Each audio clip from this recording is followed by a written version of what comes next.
یہودیوں کی اپنی کتابوں سے اور ان کے بڑے بڑے حکیموں نے جو مشورے دیے تھے کہ ہم ان کو جتنا بھی منتشر اور بانٹنے کی کوشش کرتے ہیں پھر یہ مل جاتے ہیں مسلمان، اور ان کو جوڑنے والی چند چیزیں ہیں، اگر ان پر یعنی قدغن لگائی جائے اور اس کو ختم کر دیا جائے تو پھر یہ نہیں جڑ سکتے۔ ان کو جوڑنے والی چیزیں کچھ ایسی ہیں جن کو رکھا گیا ہے ابتدائے اسلام سے آج تک۔ اس میں سے اس یہودی عالم نے کہا کہ ان کو ہم پوری محنت کر کے الگ الگ کریں پھر بھی یہ جمعہ کے دن جمع ہو جاتے ہیں۔ ہمارے جمعہ کا نہ اعلان ہوتا ہے، نہ پرچار لگتا ہے، نہ پوسٹر لگتا ہے۔ کسی ایک کو اتنا فنکشن کرنا ہو تو کارڈ بانٹنے پڑیں گے، اشتہار لگانا پڑے گا۔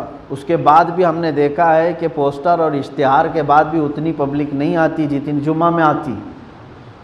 یہ جمعہ میں اس طرح سے جمع ہونا یہ اللہ تعالیٰ کی طرف سے ہے جو مومنین کے دلوں کو جمع کرتا ہے۔ پوری دنیا ان کے پیچھے ہفتہ بھر محنت کرتی ہے اور مولا جمعہ کے دن ان کے دلوں کو پھر جمع کرتا ہے۔ کاش اگر جمعہ کے اس مقدس وقت کو ہر مسجد کی روح، ہر مسجد کا امام اچھے طریقے سے استعمال کرے تو میں سمجھتا ہوں بڑے بڑے کانفرنس اور جلسوں کی ضرورت بھی نہیں پیش آئے گی۔ اگر جمعہ کے اس وقت کو صحیح طریقے سے استعمال کر لیا جائے۔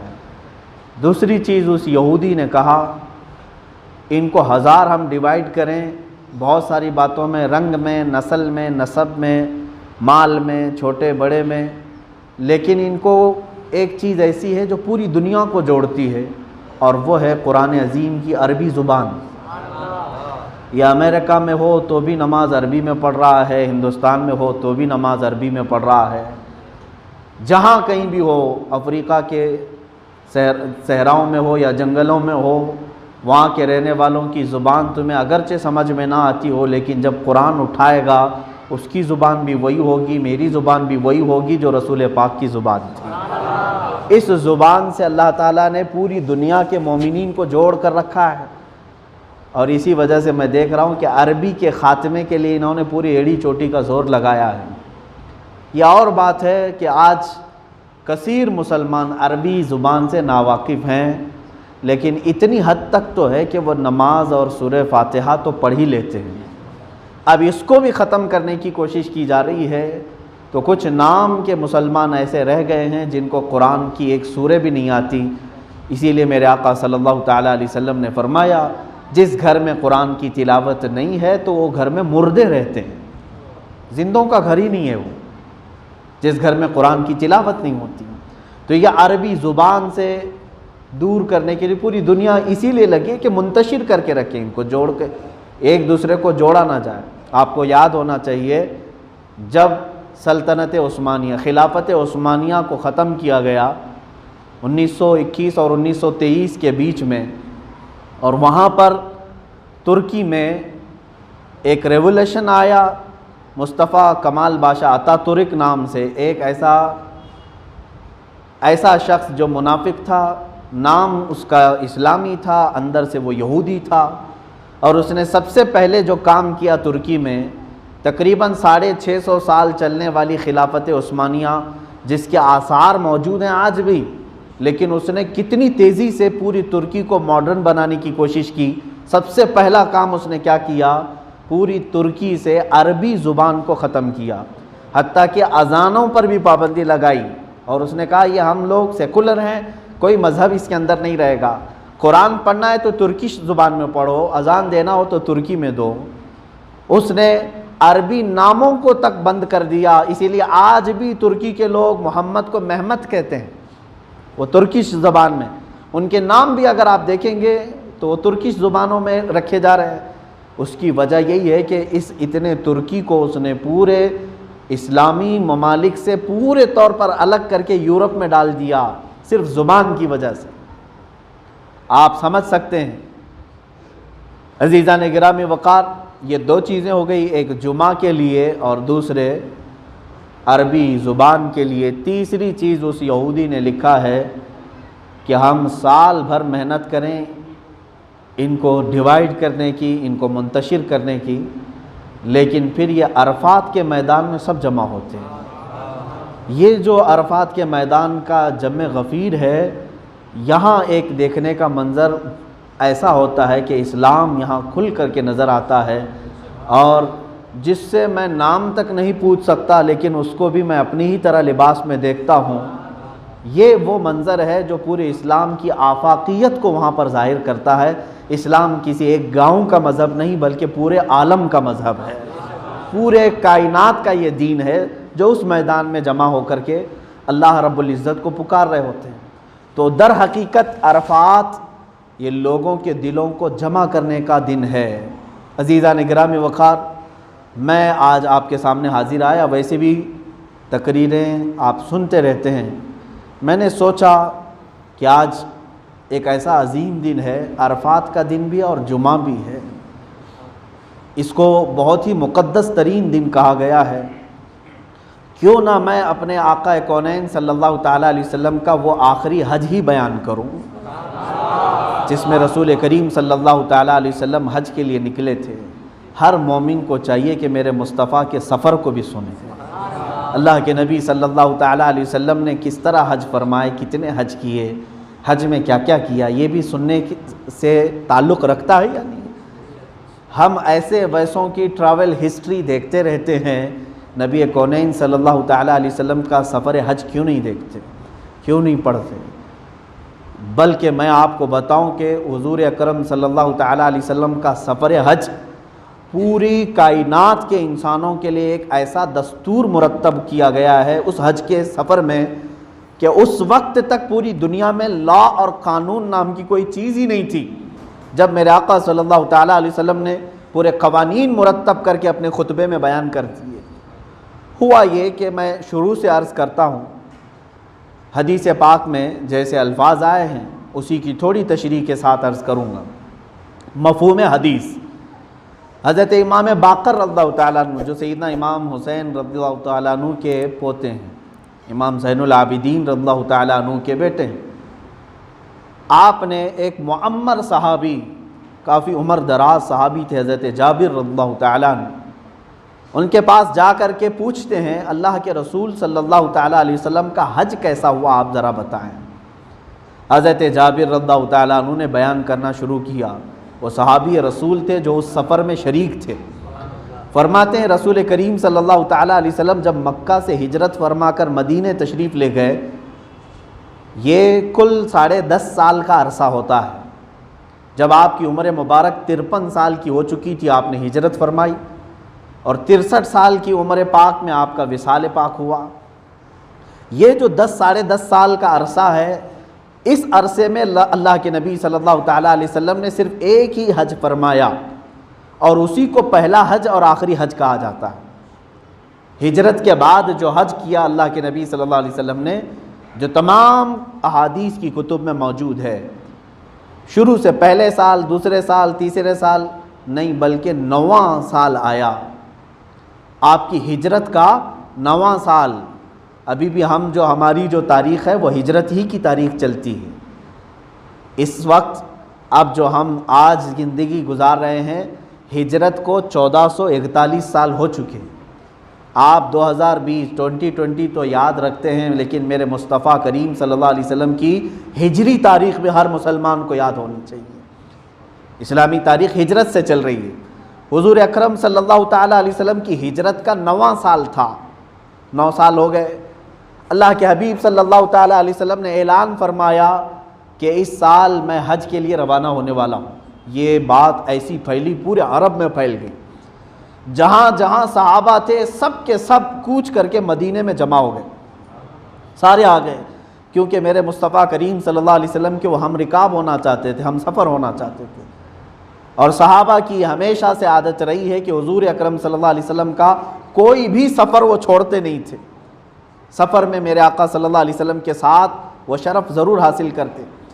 تو سب جمع ہونا شروع ہوئے، تو جانتے ہیں مدینہ طیبہ میں صحابہ کی تعداد اس وقت جو سب جمع ہوئے، صرف 1 مہینے کے اندر وہ 1,14,000 لوگ جمع ہوئے، اور بیہقی اور دیگر روایات میں ہے 1,48,000، ایک روایت میں 1,24,000۔ مختلف ہے، لیکن 1,00,000 سے زیادہ صحابہ حضور کے ساتھ جمع ہوئے۔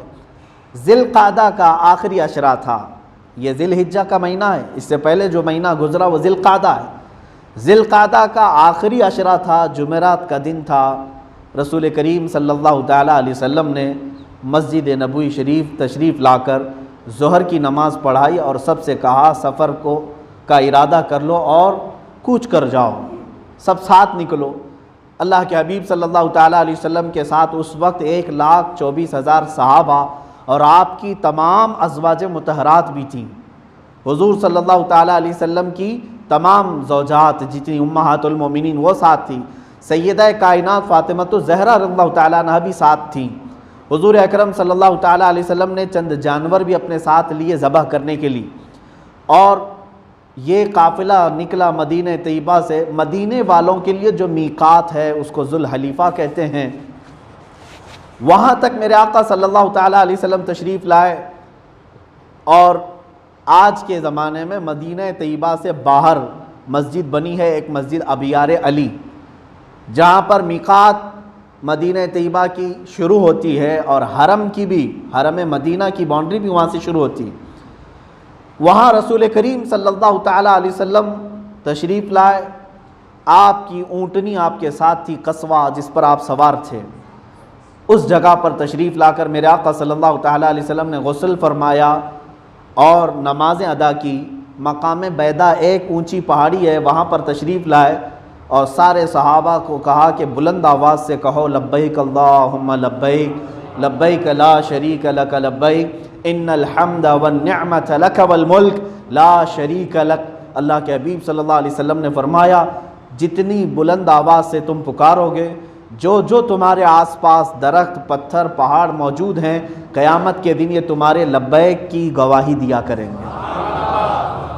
صحابہ اکرام رضوان اللہ تعالیٰ علیہ مجمعین نے بھی لبیک پکارا۔ حضرت جابر فرماتے ہیں میں نے دیکھا پہاڑی کے اوپر سے، تو میں نے دیکھا کہ جہاں تک میری نظر جا رہی ہے سب صحابہ اکرام کے سروں کا سمندر نظر آ رہا ہے، سب احرام میں ملبوس ہو چکے تھے۔ اللہ کے نبی صلی اللہ تعالیٰ علیہ وسلم کو احرام کس نے پہنایا؟ ام المومنین سیدہ عائشہ صدیقہ رضی اللہ تعالیٰ عنہا۔ حضرت عائشہ فرماتی ہیں کہ میں نے عطر حضور اکرم صلی اللہ علیہ وسلم کے جسم مبارک پر مل دیا، اور اس کے بعد احرام کے 2 کپڑے میرے آقا صلی اللہ علیہ وسلم نے بغیر سلے ہوئے سفید رنگ کے اور بغیر کسی رنگے ہوئے، اور حضور اکرم صلی اللہ علیہ وسلم نے ایک تہبند پہنی اور ایک اوپر سے چادر جس کو ہوتا ہے، چادر جس کو کہتے ہیں، یہ ڈال لی، اور تلبیہ پڑھتے ہوئے یہ قافلہ نکل پڑا۔ وہ کیا سما ہوگا جب مصطفیٰ کریم صلی اللہ تعالیٰ علیہ وسلم اپنی قصبہ پر موجود ہیں، اور اس میں سے ہزاروں پیدل بھی تھے، ہزاروں سوار بھی تھے، اور سب اس قافلے میں چل رہے تھے۔ حضرت جابر فرماتے ہیں چاہے ہم قافلے سے جتنی بھی دور جاتے، نظر اس قافلے پر پڑتے تو پہلی نظر میرے آقا پر ہی ہوتی تھی۔ اللہ کے نبی صلی اللہ علیہ وسلم پورے قافلے میں اس طرح نظر آ رہے تھے کہ کسی صحابی کو حضور کو ڈھونڈنے کی ضرورت نہیں پیش آتی تھی۔ وہ جس طرف سے بھی اپنی نگاہیں اٹھاتا تھا ایسے ہی لگتا جیسے رات کے وقت ہم چل رہے ہوں تو چاند کو ڈھونڈنے کی ضرورت نہیں پیش آتی۔ جہاں آپ کھڑے ہیں آسمان پر نظر اٹھائی تو چاند سامنے نظر آیا۔ صحابی کہتے ہیں ہم نے جہاں پر سے بھی نظر اٹھائی ہمیں ایسا لگتا تھا یہ آفتاب رسالت مہتاب نبوت ہمارے سامنے موجود ہے۔ اور اس چاند کی کرنوں کے سائے میں یہ صحابہ چلتے رہے۔ یہ سفر حضور اکرم صلی اللہ تعالیٰ علیہ وسلم کا مدینہ طیبہ سے مکہ مکرمہ تک کا یہ تقریباً 9 دن کا سفر بتایا گیا ہے، اور ذی الحجہ کا مہینہ شروع ہو چکا تھا۔ شروع کے ایام میں میرے آقا صلی اللہ تعالیٰ علیہ وسلم مکہ مکرمہ میں داخل ہوئے۔ مقام ذی طوا وہاں پر ایک جگہ ہے، وہاں پر آپ نے اپنے قافلے کو اتارا اور پھر وہاں پر غسل فرمایا۔ اللہ کے نبی صلی اللہ تعالیٰ علیہ وسلم نے غسل فرمایا اور سارے صحابہ سے کہا کہ یہاں پر غسل کر لو، یہ انبیاء اکرام علیہ السلام کے غسل کی جگہ ہے۔ اب وہ صحابہ کیسے تعلیم لے رہے تھے ہر ایک عمل کی۔ حضور اکرم صلی اللہ تعالیٰ علیہ وسلم نے غسل فرما کر پھر باب السلام، ان نجدیوں نے اس دروازے کو ابھی پورا کا پورا انڈر گراؤنڈ کر رکھا ہے، باقی اپنے باپ داداؤں کے نام پہ بڑے بڑے گیٹ بنائے ہیں۔ جو گئے ہیں وہ جانتے ہیں باب الملک فہد، باب الملک عبدالعزیز، باب ملک عبداللہ، یہ سب بادشاہوں کے نام پر آسمان چھوتے ہوئے عمارتیں، یعنی بڑے بڑے میناریں بنا کر گیٹ لگائے ہیں، اور جس دروازے سے میرے مصطفیٰ داخل ہوتے تھے اس کو انڈر گراؤنڈ کر کے رکھا ہوا ہے، وہ باب السلام ہے جس میں سے میرے آقا صلی اللہ علیہ وسلم کا مسجد حرم میں داخلہ ہوتا تھا، اور اسی کے بغل میں باب النبی بھی ہے، وہ اتنا ہے جیسے ہماری مسجد کا دروازہ سمجھ لیں، اتنے بڑے حرم کے اندر ایک چھوٹا سا دروازہ، یہ کیا ہے؟ محبت نبی ہو سکتی ہے؟ ہونا تو یہ چاہیے تھا کہ وہاں جانے کے بعد ہر مسلمان کو اپنے نبی کے نشانات نظر آئیں، نہ کہ ان بادشاہوں کے جو چور اور ڈکیت تھے اور کسی طرح سے ظلم و جبر کے ساتھ یہ تخت کو حاصل کیے ہوئے ہیں، ان کے نشانات کیا معنی رکھتے ہیں؟ انتظار کرو، یہ بھی سب نام ختم ہو جائیں گے، پھر انشاءاللہ کوئی دوسرے نام اللہ تعالیٰ وہاں بتائے گا۔ عزیزان گرامی، حضور اکرم صلی اللہ تعالیٰ علیہ وسلم جیسی مقام ذی طوا سے غسل فرما کر مکہ مکرمہ کے محلے میں داخل ہوئے، جب آپ کے خاندان بنو ہاشم کو خبر ہوئی میرے آقا صلی اللہ علیہ وسلم تشریف لائے ہیں، تو پورے مکہ کے جو آپ کے بنو ہاشم کے خاندان تھے، ہاشمی، سارے بچے جوان سب دوڑے دوڑے میرے آقا کی استقبال کے لیے آئے، اور حضور اکرم صلی اللہ علیہ وسلم نے نہایت ہی والہانہ محبت سے کچھ بچوں کو اپنے اونٹ کے سامنے بٹھایا، کچھ کو پیچھے بٹھایا، کچھ حضور صلی اللہ علیہ وسلم کی اونٹنی پر لدے ہوئے سامان سے لٹکتے ہوئے جا رہے تھے، یہاں تک کہ اس دروازے پر میرے آقا صلی اللہ تعالیٰ علیہ وسلم آ کر اتر گئے، جس کو باب السلام کہا گیا ہے۔ یہاں اللہ کے حبیب صلی اللہ تعالیٰ علیہ وسلم تشریف لائے، اور اس کے بعد آپ کا داخلہ جو ہوا، صحابہ سب اس واقعے کے گواہ ہیں۔ یہ میں جو بیان کر رہا ہوں یہ حضرت جابر رضی اللہ تعالیٰ عنہ کی بیان کی ہوئی حکایت بیان کر رہا ہوں، وہ صحابی بیان کر رہے ہیں حضرت امام باقر کو، کہتے ہیں رسول کریم صلی اللہ تعالیٰ علیہ وسلم دروازے پر کھڑے ہو گئے، اور اس کے بعد جیسے ہی آپ نے اندر قدم رکھا یہ پڑھا، اللہم انت السلام ومنک السلام والیک یرجع السلام حینا ربنا بالسلام، جو آج ہم ہر فرض نماز کے بعد پڑھتے ہیں۔ حضور اکرم صلی اللہ علیہ وسلم حرم پاک میں داخلے کے وقت یہ دعا پڑھ کر اندر داخل ہوئے، جیسے ہی آپ خانہ کعبہ کے پاس آئے، اللہ اکبر، صحابہ کہتے ہیں سب کے جسم وہیں کے وہیں ساکت ہو گئے کہ کافی زمانے کے بعد حرم کعبہ میں کچھ صحابہ کو داخلہ ملا تھا، فتح مکہ ہو چکا تھا، لیکن یہ حج کے لیے جو آئے تھے یہ بڑی شان تھی۔ حضور اکرم صلی اللہ علیہ وسلم وہیں کھڑے ہو گئے، اور آپ کی داڑھی مبارکہ سے آنسو کے قطرے ٹپکتے ہوئے صحابہ نے دیکھے۔ اللہ کے نبی صلی اللہ علیہ وسلم نے بلند ہاتھ اٹھائے اور دعا یوں کرنے لگے، جئت الیک حاربا یا اللہ، یہ الفاظ ہیں۔ صحابہ کہتے ہیں حضور صلی اللہ علیہ وسلم یہ کہتے تھے، اے اللہ میں دنیا سے بھاگ کر تیرے پاس آیا ہوں، دنیا کو پیچھے چھوڑ کر میں تیرے دربار میں آیا ہوں۔ اے مسلمانوں بتاؤ حضور کے پاس کون سی دنیا تھی؟ وہی جو چٹائی چھال کھجوروں کے چھال سے بھری ہوئی، اور وہی تکیے اور چند مشکیزیں، مٹی کی ہانڈیاں، اس کے علاوہ میرے آقا صلی اللہ علیہ وسلم کے پاس کون سی دنیا تھی؟ اللہ کے نبی صلی اللہ علیہ وسلم نے کون سا محل چھوڑا تھا؟ کتنی جائیدادیں چھوڑائی تھی؟ مختصر سی دنیا تھی، اس کے باوجود بھی میرے آقا فرما رہے ہیں، عرض کر رہے ہیں اللہ کی بارگاہ میں، مولا میں پوری دنیا چھوڑ کر تیرے دربار میں آیا ہوں، میں ہاربن کہتے ہیں بھاگ کر کے آیا ہوں۔ جب بندہ کسی چیز میں امن لینے کے لیے بھاگ کر آتا ہے، اور رسول کریم صلی اللہ تعالیٰ علیہ وسلم یوں عرض کرتے مولا کی بارگاہ میں، اے مولا دوبارہ اس چیز میں ہمیں نہ داخل فرما۔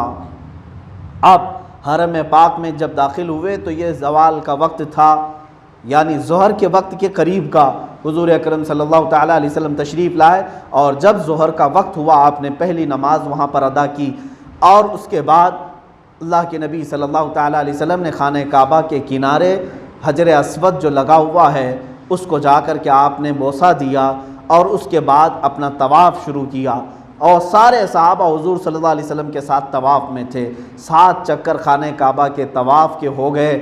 میں سمجھتا ہوں اس وقت کعبہ بھی رشک کر رہا ہوگا کہ بت خانے سے اور صنم خانے سے جس نے مجھے آزاد کرایا، وہ اللہ کے حبیب صلی اللہ علیہ وسلم آج 1 لاکھ سے زیادہ اپنے پروانوں کے ساتھ خانہ کعبہ کا طواف کر رہے ہیں۔ جب یہ طواف مکمل ہوا تو پھر حجر اسود کے استلام کے بعد اللہ کے نبی صلی اللہ علیہ وسلم مقام ابراہیم کے پاس آئے اور یہ آیت پڑھی، وَاتَّخِذُوا مِن مَّقَامِ إِبْرَاهِيمَ مُصَلًّى، اور اس کے بعد سارے صحابہ سے کہا یہاں 2 رکعت نماز ادا کرو۔ کرو۔ وہ مقام ابراہیم آج بھی موجود ہے جس پتھر پر میرے آقا رسول کریم صلی اللہ علیہ وسلم کے جد امجد حضرت ابراہیم علیہ السلام نے خانہ کعبہ کی تعمیر کی تھی، جس پتھر پر کھڑے ہو کر، وہ پتھر آج بھی رکھا گیا ہے۔ اس کے پاس 2 رکعت نماز پڑھنے کا حکم دیا ہے، قرآن کا حکم ہے۔ حضور اکرم صلی اللہ علیہ وسلم نے نماز ادا کی، صحابہ فرماتے ہم نے آیتیں بھی دیکھی، حضور نے پہلی رکعت میں قل یا ایھا الکافرون پڑھا، دوسری رکعت میں قل ھو اللہ احد کا سورہ پڑھا، اور اس کے بعد حضور اکرم صلی اللہ علیہ وسلم دعا میں مشغول ہو گئے۔ عزیزان گرامی وقار، یہ وہ پتھر ہے جس کے پاس 2 رکعت نماز پڑھنے کا حکم دیا ہے۔ کس نے دیا ہے؟ اللہ رب العزت نے۔ پتھر کے پاس، یہاں تو جھگڑے اولیاء کرام کے مزارات کے پاس ہیں، وہ تو پتھر ہے جس پر نبی کھڑے ہوئے تھے۔ نبی جس پتھر پر کھڑے ہوں، وہاں قرآن کہہ رہا ہے تو 2 رکعت نماز پڑھ، تیری نماز قبول ہے۔ جہاں پورے نبی دفن ہیں وہاں دعا بھی قبول نہیں ہوتی؟ کیسا عقیدہ ہے عزیزان گرامی وقار۔ یہاں پر مفسرین نے فرمایا ہے اس پتھر کے پاس جو نماز پڑھنے کا حکم ہے، کیا اس وجہ سے ہے کہ اس پر کھڑے ہو کر کے آپ نے خانہ کعبہ کی تعمیر کی تھی؟ بعض مفسرین نے کہا نہیں، ایک وجہ یہ بھی ہے کہ اس پتھر پر کھڑے ہو کر ابراہیم علیہ السلام نے دعا مانگی تھی، اے اللہ میری نسل میں ایک نبی پیدا فرما، ایک ایسا نبی پیدا فرما جو تیری آیتوں کی تلاوت کرے اور لوگوں کے دلوں کو صاف ستھرا کرے۔ اور حضرت ابراہیم علیہ السلام کی دعا قبول ہوئی تھی، اور آپ کی نسل میں جو نبی مکہ میں آئے وہ محمد صلی اللہ علیہ وسلم تھے، تو اس پتھر پر کھڑے ہو کر کے نبی کو مانگا گیا تھا۔ اس وجہ سے مفسرین فرماتے ہیں وہ جگہ مستجاب ہے۔ عزیزان گرامی، رسول کریم صلی اللہ تعالیٰ علیہ وسلم، میں سفر کو جلد بیان کروں، مجھے اور کچھ عرض بھی کرنا ہے۔ اللہ کے حبیب صلی اللہ تعالیٰ علیہ وسلم نے نماز ادا کی، اس کے بعد صحابہ فرماتے ہیں، حضرت جابر فرماتے ہیں حضور صلی اللہ تعالیٰ علیہ وسلم صفا پہاڑی کی طرف تشریف لے آئے، اور پہاڑی کے بلند حصے تک آئے، اوپر تک، جہاں سے خانہ کعبہ صاف ہمیں نظر آ رہا تھا۔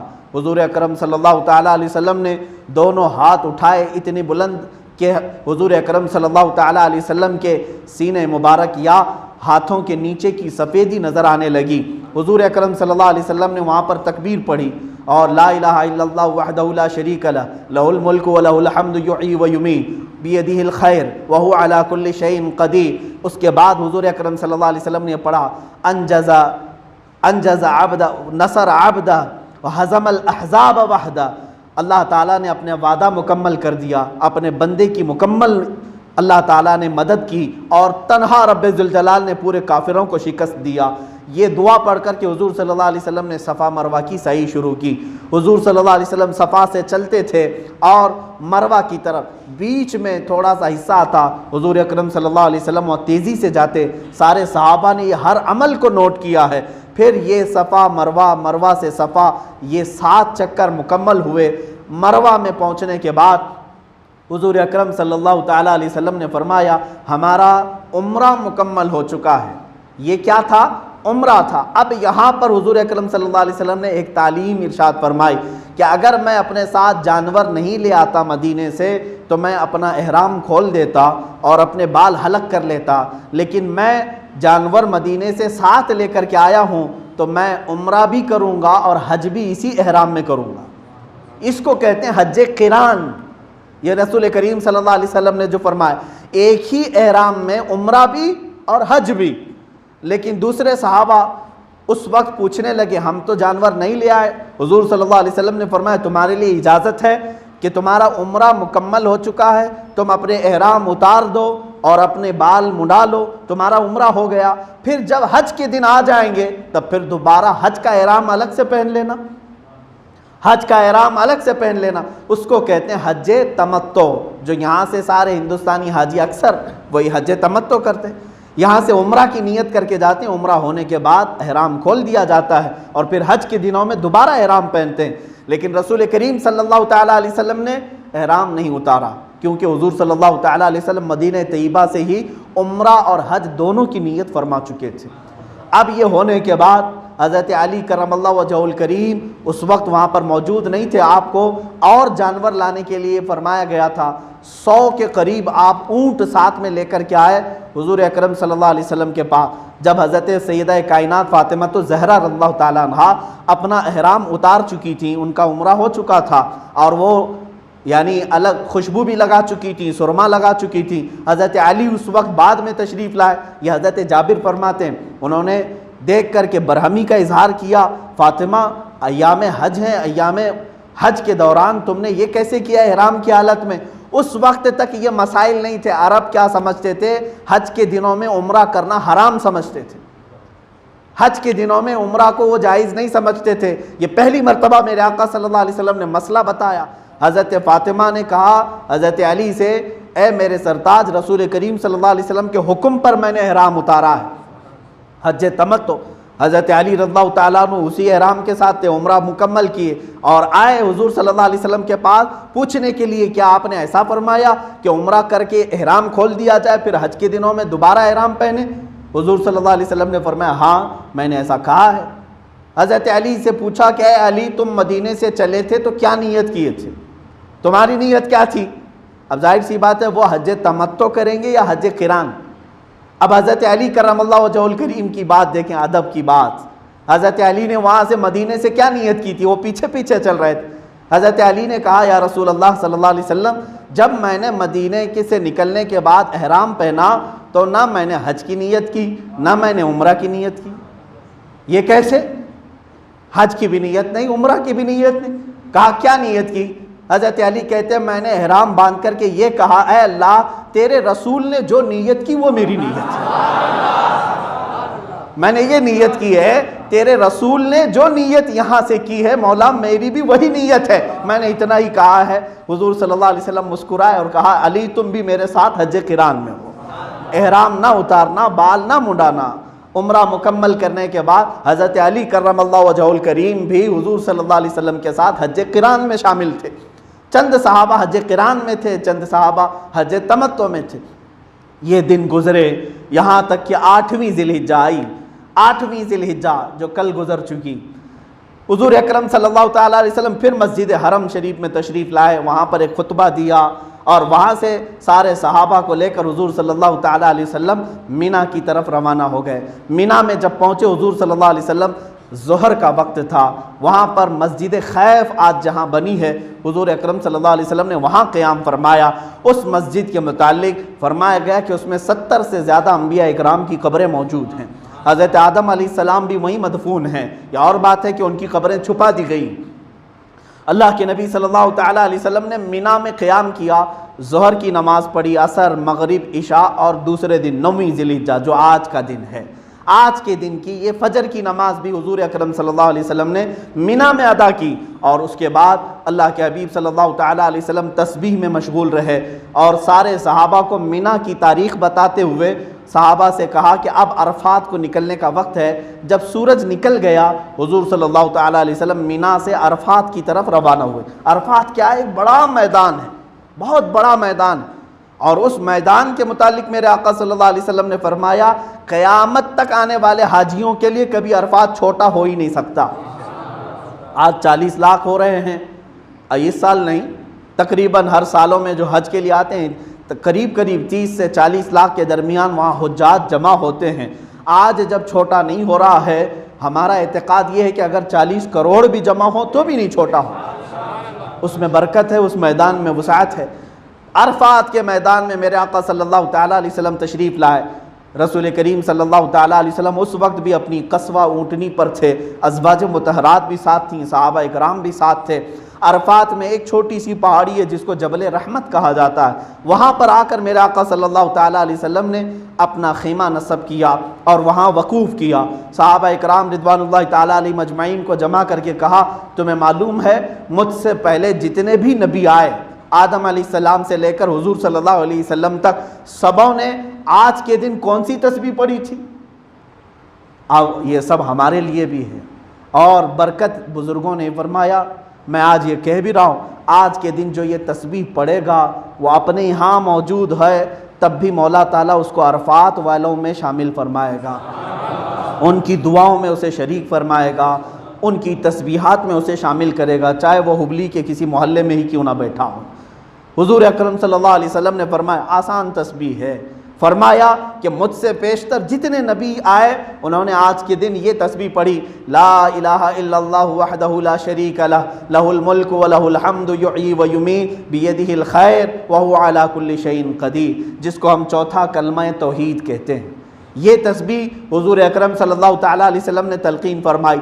جب ظہر کا وقت آیا، اب یہ وہی وقت ہے جس میں ہم جمع ہیں، حضور اکرم صلی اللہ تعالیٰ علیہ وسلم نے عرفات کے دن، یہ 9 ذی الحجہ کو، ظہر کے وقت پھر ایک وہاں سے تھوڑی دور آگے تشریف لائے جہاں آج مسجد نمرہ بنی ہوئی ہے، مسجد نمرہ آج جہاں عرفات میں بنی ہوئی ہے، وہاں پر تشریف لائے اور سارے صحابہ سے کہا اپنی صفیں بنا لو، اب ظہر کی نماز اور عصر کی نماز ایک ساتھ ادا کی جائے گی۔ ایک اذان ہوئی، 2 جماعتیں ہوئی ایک ہی وقت میں، ایک ہی اذان دی گئی ظہر کی، اور حضور اکرم صلی اللہ تعالیٰ علیہ وسلم نے ظہر کی نماز اور عصر کی نماز ایک ہی وقت میں پڑھائی، ایک ہی وقت میں پڑھائی، صحابہ اس کے گواہ ہیں۔ اور اس کے بعد حضور اکرم صلی اللہ علیہ وسلم نے پھر اپنی اونٹنی کو طلب کیا، قصوہ پر سوار ہوئے، اور اس کے بعد جو جامع خطبہ ارشاد فرمایا جس کو خطبہ حجۃ الوداع کہتے ہیں۔ یہ خطبہ حجۃ الوداع حضور صلی اللہ تعالیٰ علیہ وسلم کا وہ ایسا خطبہ ہے جو قیامت تک آنے والے مسلمانوں کے لیے ایک دستور ہے، پورا لا ہے، پورے قوانین کا مجموعہ ہے۔ اس وقت سے لے کر آج تک 14 صدیاں گزر گئی، لوگوں نے آج تک اس پر تحقیق کی اور بتایا کہ ایک ایسا جامع خطبہ ہے۔ حضور صلی اللہ علیہ وسلم کا ایک معجزہ کیا تھا جانتے ہیں آپ؟ دوسرے معجزے تو آپ نے سنے ہیں، چاند کا شق ہو جانا، سورج کا پلٹ آنا، اور آپ کی انگلیوں سے پانی کا جاری ہونا، یہ معجزے ہیں، یہ حصی معجزے۔ ایک معجزہ اللہ تعالیٰ نے آپ کو زبانی طور پر یہ عطا فرمایا تھا، حضور اکرم صلی اللہ تعالیٰ علیہ وسلم بہت ہی تھوڑے جملے بیان کرتے لیکن اس میں مفہوم سمندر کے برابر کا ہوتا۔ جامع الکلم، حضور اکرم صلی اللہ تعالیٰ علیہ وسلم کو جوامع الکلم عطا کیا گیا تھا، یعنی چند کلمات میں حضور صلی اللہ علیہ وسلم پوری کی پوری تاریخ بیان فرما دیتے۔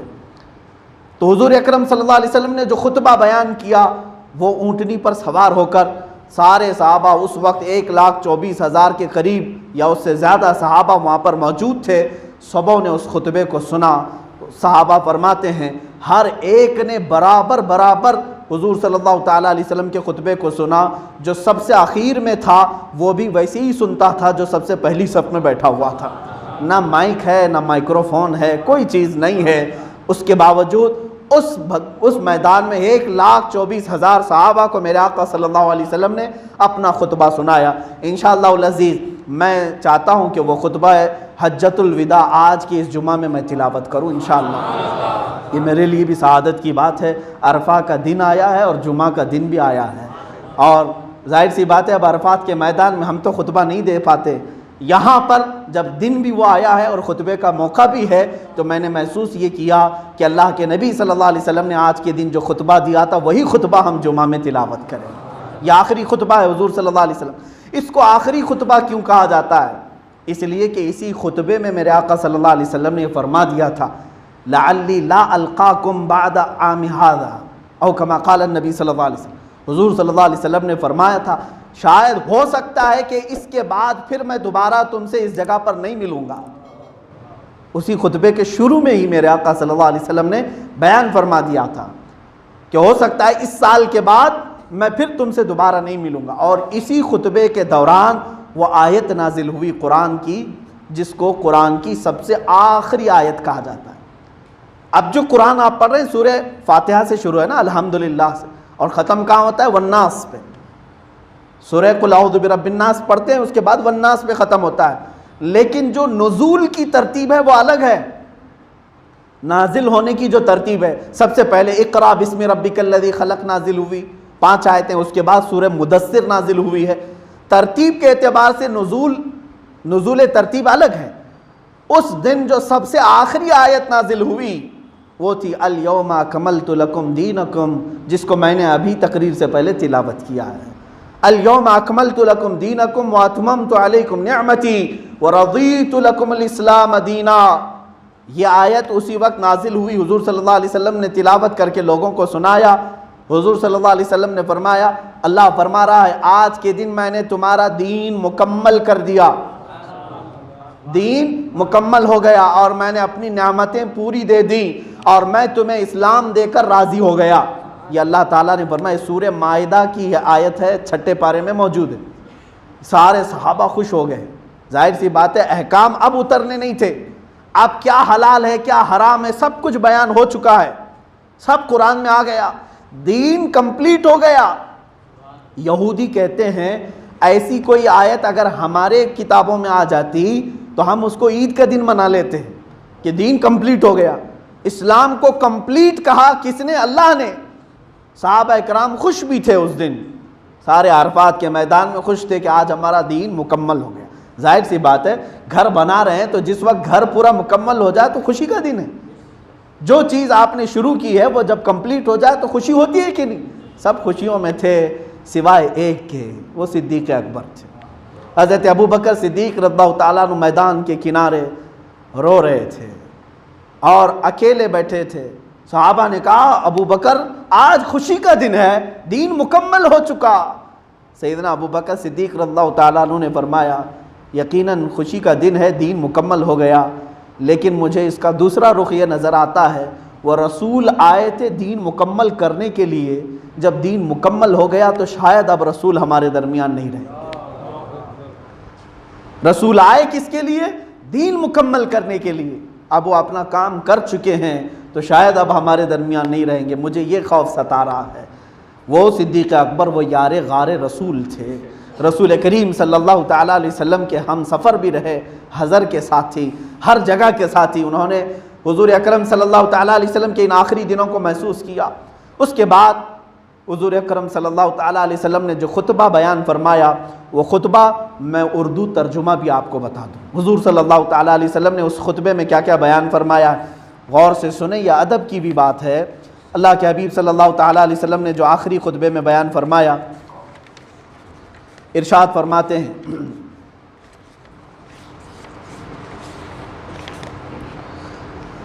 الحمدللہ سے شروع ہوتا ہے خطبہ. میں پورا ترجمہ یہ لکھ کر کے لایا ہوں آپ کے پاس.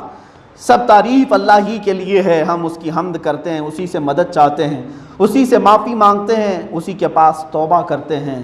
ہم اللہ ہی کے ہاں اپنے نفسوں کی برائیوں اور اپنے اعمال کی خرابیوں سے پناہ مانگتے ہیں. جسے اللہ ہدایت دے تو پھر کوئی اسے بھٹکا نہیں سکتا, اور جسے اللہ گمراہ کر دے اس کو کوئی دوسرا ہدایت دکھا نہیں سکتا. یہ پورا خطبہ من و عن رسول کریم صلی اللہ علیہ وسلم کے جملے میں بیان فرما رہا ہوں. تصور میں لاؤ وہ عرفات کا میدان, میرے آقا اونٹنی پر سوار ہو کر یہ جملے بیان فرما رہے تھے. اگر ہوش والا ذی شعور مسلمان ہو تو حضور صلی اللہ علیہ وسلم کے ایک ایک جملے کو یہ سنے گا.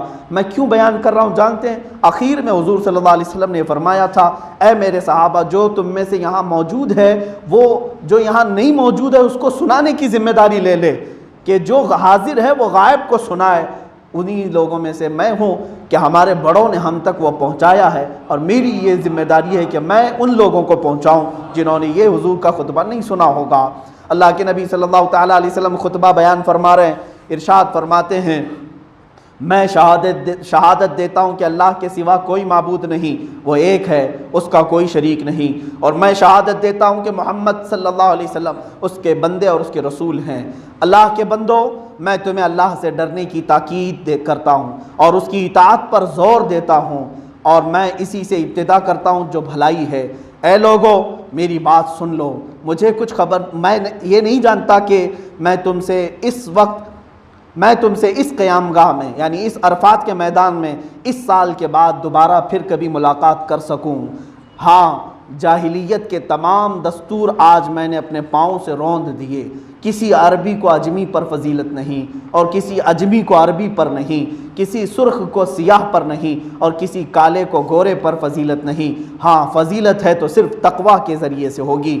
خدا سے ڈرنے والا انسان مومن ہوتا ہے اور اس کا نافرمان بدبخت ہوتا ہے. تم سب کے سب آدم کی اولاد ہو اور آدم کو مٹی سے بنایا گیا ہے.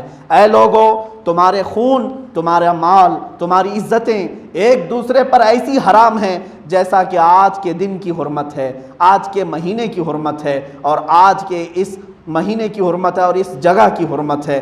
دیکھو عنقریب تمہیں خدا کے سامنے حاضر ہونا ہے اور وہ تم سے تمہارے اعمال کے بارے میں سوال کرے گا۔ خبردار میرے بعد گمراہ نہ بن جانا کہ ایک دوسرے کی گردنیں کاٹتے پھرو۔ جاہلیت کے قتلوں کے تمام جھگڑے میں ختم کرتا ہوں۔ پہلا خون جو باطل کیا جاتا ہے وہ ربیعہ بن حارث عبد المطلب کے بیٹے کا ہے، میں اس کو ختم کرتا ہوں۔ اگر کسی کے پاس امانت ہو تو وہ اسے اس کے مالک کو ادا کر دے، اور اگر سود ہو تو وہ ختم کر دے۔ ہاں تمہارا سرمایہ تمہیں مل جائے گا، نہ تم ظلم کرو نہ تم پر ظلم کیا جائے، یعنی ظلم کو برداشت بھی نہ کرو۔ اللہ نے فیصلہ کر دیا ہے کہ سود ختم کر دیا گیا، اور سب سے پہلے میں عباس بن عبد المطلب کا سود ختم کرتا ہوں۔ اے لوگو، تمہاری اس سرزمین میں شیطان اپنے پوجے جانے سے مایوس ہو گیا ہے، لیکن دیگر چھوٹے گناہوں میں اپنی اطاعت کیے جانے پر خوش ہے، اس لیے اپنا دین اس سے محفوظ رکھو، شیطان سے اپنا دین بچائے رکھو۔ اللہ کی کتاب میں مہینوں کی تعداد اسی دن سے 12 ہے جب اللہ نے زمین و آسمان کو پیدا کیا تھا۔ ان میں سے 4 حرمت والے ہیں، 3 یہ ہیں ذی القعدہ، ذی الحجہ اور محرم، یہ کنٹینیو لگاتار ہیں، اور رجب تنہا ہے۔ لوگوں، اپنی بیویوں کے متعلق اللہ سے ڈرتے رہو۔ خدا کے نام کی ذمہ داری سے تم نے ان کو بیوی بنایا، اور خدا کے کلام سے تم نے ان کا جسم اپنے لیے حلال بنایا ہے۔ تمہارا حق عورتوں پر اتنا ہے کہ وہ تمہارے بستر پر کسی غیر کو آنے نہ دیں، لیکن وہ اگر ایسا کریں تو ان کو ایسی سزا دو جو نمودار نہ ہو۔ اور عورتوں کا حق تم پر یہ ہے کہ تم ان کو اچھی طرح کھلاؤ، اچھی طرح پہناؤ۔ تمہارے غلام تمہارے ہیں، جو خود کھاؤ ان کو کھلاؤ، اور جو خود پہنو وہی ان کو پہناؤ۔ خدا نے وراثت میں ہر حقدار کو اس کا حق دیا ہے۔ اب کسی وارث کے لیے وصیت جائز نہیں، لڑکا اس کا وارث جس کے بستر پر پیدا ہوا۔ زناکار کے لیے پتھر ہے اور ان کے حساب خدا کے ذمے ہیں۔ عورت کو اپنے شوہر کے مال میں اس کی اجازت کے بغیر لینا جائز نہیں۔ قرض ادا کیا جائے، عاریت واپس کی جائے، عطیہ لوٹا دیا جائے، ضامن تاوان کا ذمہ دار ہے۔ مجرم اپنے جرم کا ذمہ دار ہے، باپ کے جرم کا بیٹا ذمہ دار نہیں، اور بیٹے کے جرم کا باپ ذمہ دار نہیں۔ اگر کٹی ہوئی ناک کا کوئی حبشی بھی تمہارا امیر مقرر کر دیا جائے اور وہ تم کو خدا کی کتاب کے مطابق لے کر چلے تو اس کی اطاعت اور فرما برداری تم پر لازم ہے۔ اے لوگو، نہ تو میرے بعد کوئی نبی آئے گا اور نہ کوئی جدید امت پیدا ہونے والی ہے۔ خوب سن لو کہ اپنے پروردگار کی عبادت میں لگے رہو اور 5 جگانہ نماز ادا کرو۔ سال بھر میں 1 مہینہ رمضان کے روزے رکھو، اللہ کے گھر کا حج کرو۔ میں تم میں ایک چیز چھوڑتا ہوں، اگر تم نے اس کو مضبوطی سے پکڑ لیا تو کبھی گمراہ نہ ہوگے۔ وہ کیا چیز ہے؟ کتاب اللہ، قرآن عظیم اور سنت رسول اللہ۔ اور دوسری حدیث میں ہے، میں تمہارے درمیان 2 ایسی مضبوط چیزیں چھوڑ جا رہا ہوں کہ اگر تم انہیں مضبوطی سے تھامے رہو تو کبھی گمراہ نہ ہوگے۔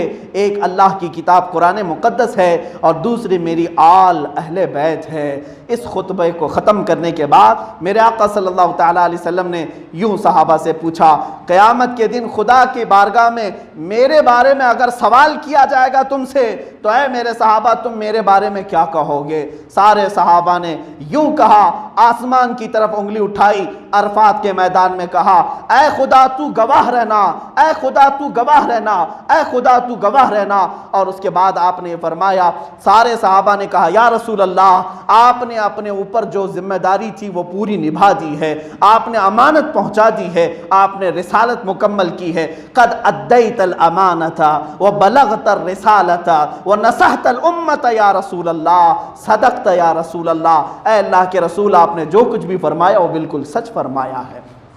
یہ ہے خطبہ حجۃ الوداع، حضور صلی اللہ علیہ وسلم کا آخری خطبہ۔ اس کو اگر تشریح میں چلا جاؤں تو بہت سارا وقت لگ جائے گا۔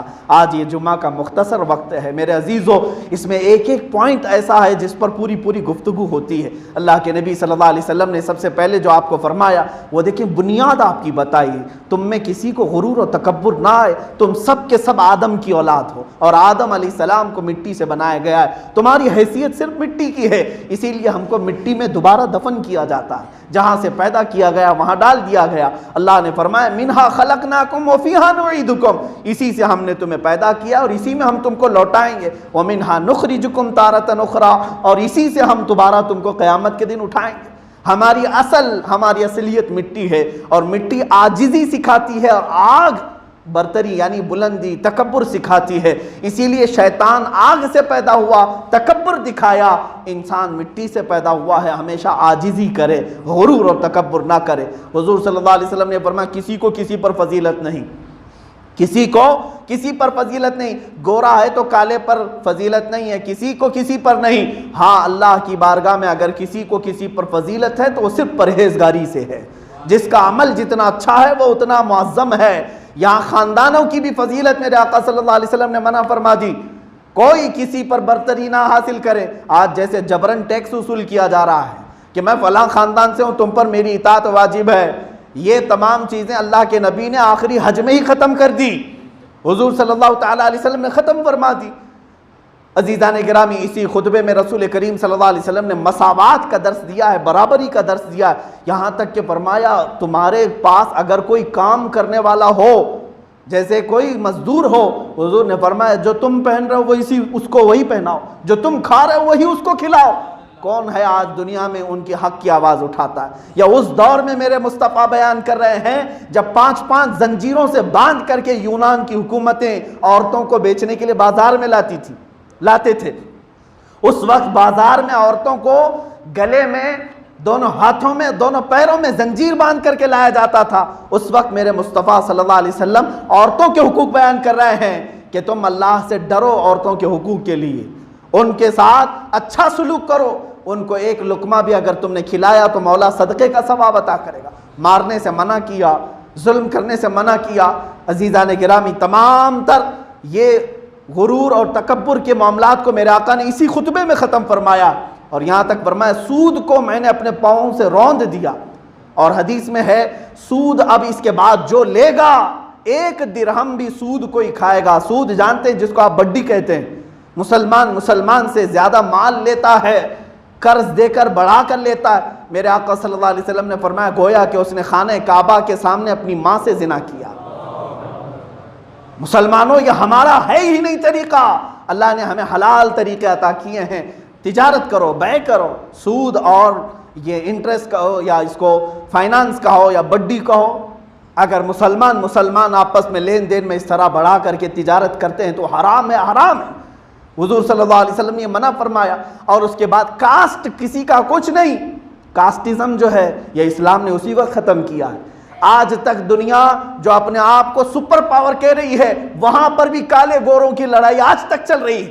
کالے گورے کی لڑائی تو حضور نے 1400 سال پہلے ختم کی۔ آج امریکہ میں نہیں دیکھ رہے آپ، سارے کالے ایک طرف ہیں، گورے ایک طرف ہیں، فسادات بھڑکے ہوئے ہیں۔ یہ پوری دنیا کو ہیومن رائٹس سکھانے کے لیے چلے ہیں جو اپنی زمین پر کالے گوروں کا فرق نہیں جانتے۔ آج یہ کورٹ میں جا رہے ہیں، حاجی علی میں عورتوں کو اجازت کیوں نہیں دی جا رہی ہے؟ یہ بہت سارے معاملات ہوں گے۔ میں ان سے کہتا ہوں تم دلت لوگوں کو پجاری اور پنڈت بننے کی اجازت کیوں نہیں دیتے؟ وہ انسان الگ ہے کیا؟ یہ انسان الگ ہے؟ اسلام نے مسجد کے مصلے کو کسی کے لیے خاص نہیں رکھا۔ اگر کسی کسان کا بیٹا بھی حافظ قرآن ہو تو ہمارا امام ہے۔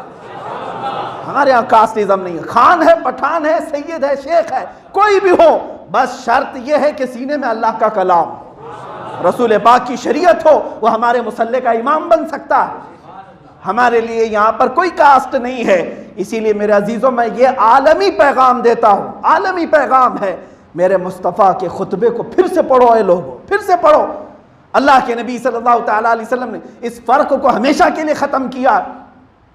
یہ کوئی کاسٹ نہیں ہے، میں اس پر اور گفتگو کروں گا۔ آج جیسے حالات ہمارے آس پاس کے نظر آ رہے ہیں، اب یہ بیماری اور وبا میں بھی جو سب سے بڑی سازش ہے وہ یہی ہے، چھوت اچھوت پیدا کیا گیا ہے۔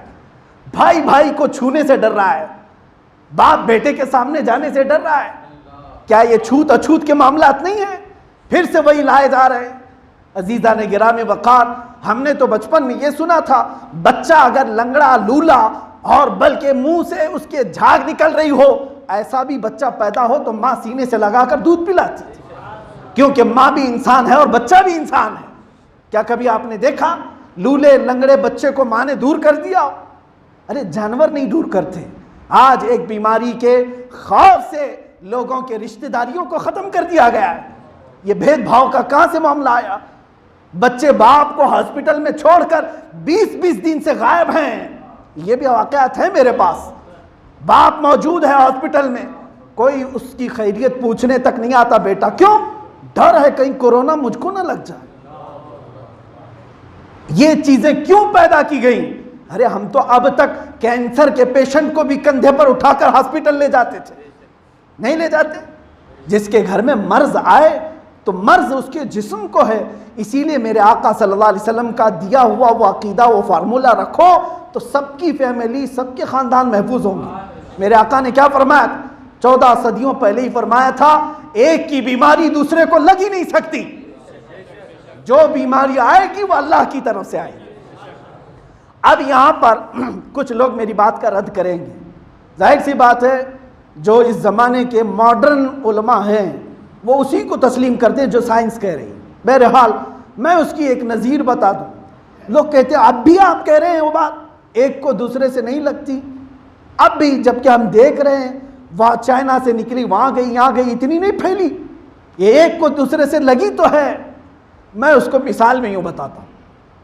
ابھی میری بھی آواز بیٹھنے لگی یہی مائک کی وجہ سے. بہرحال یہاں پر اگر میں نے بخور جلایا, بخور کا مطلب سمجھتے ہیں نا, اودان, لوبان جلایا, اود ڈال دیا, اس کا دھواں نکلتا ہے, ہوتا ہے. سمجھ لیجئے میں نے کالی مرچیں ڈال دی, لال مرچیں اس میں ڈال دی, کوئلہ جلا کر کالی مرچی لال مرچی کی گھاٹ اٹھا دیا. ہوگا کیا؟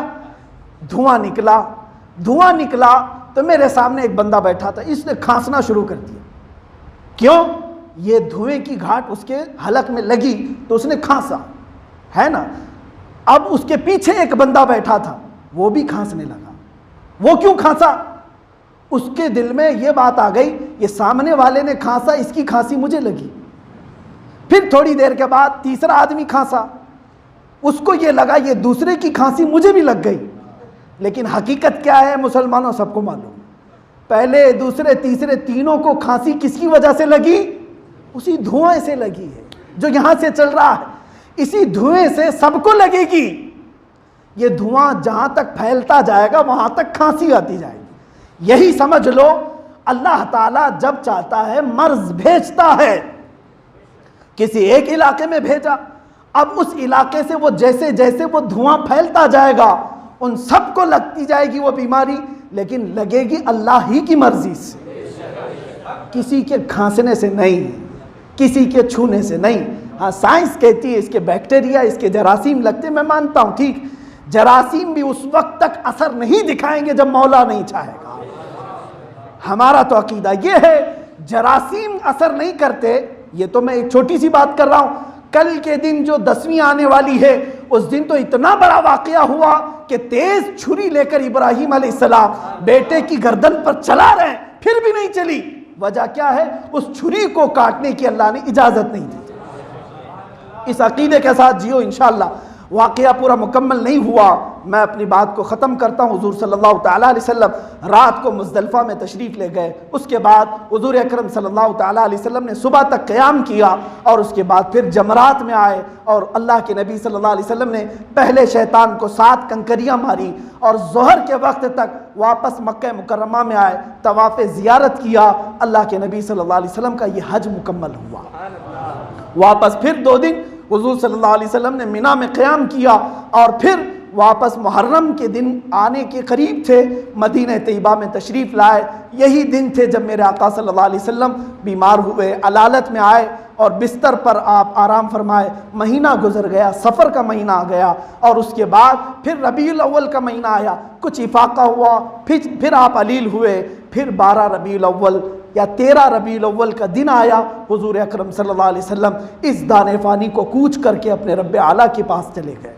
یہ حضور اکرم صلی اللہ علیہ وسلم کے ہجرت کا آخری سال تھا. اللہ تعالیٰ اس خطبے پر ہم سب کو عمل کی توفیق عطا فرمائے. حضور اکرم صلی اللہ تعالیٰ علیہ وسلم کے جھنڈے تلے قیامت کے دن ہم سب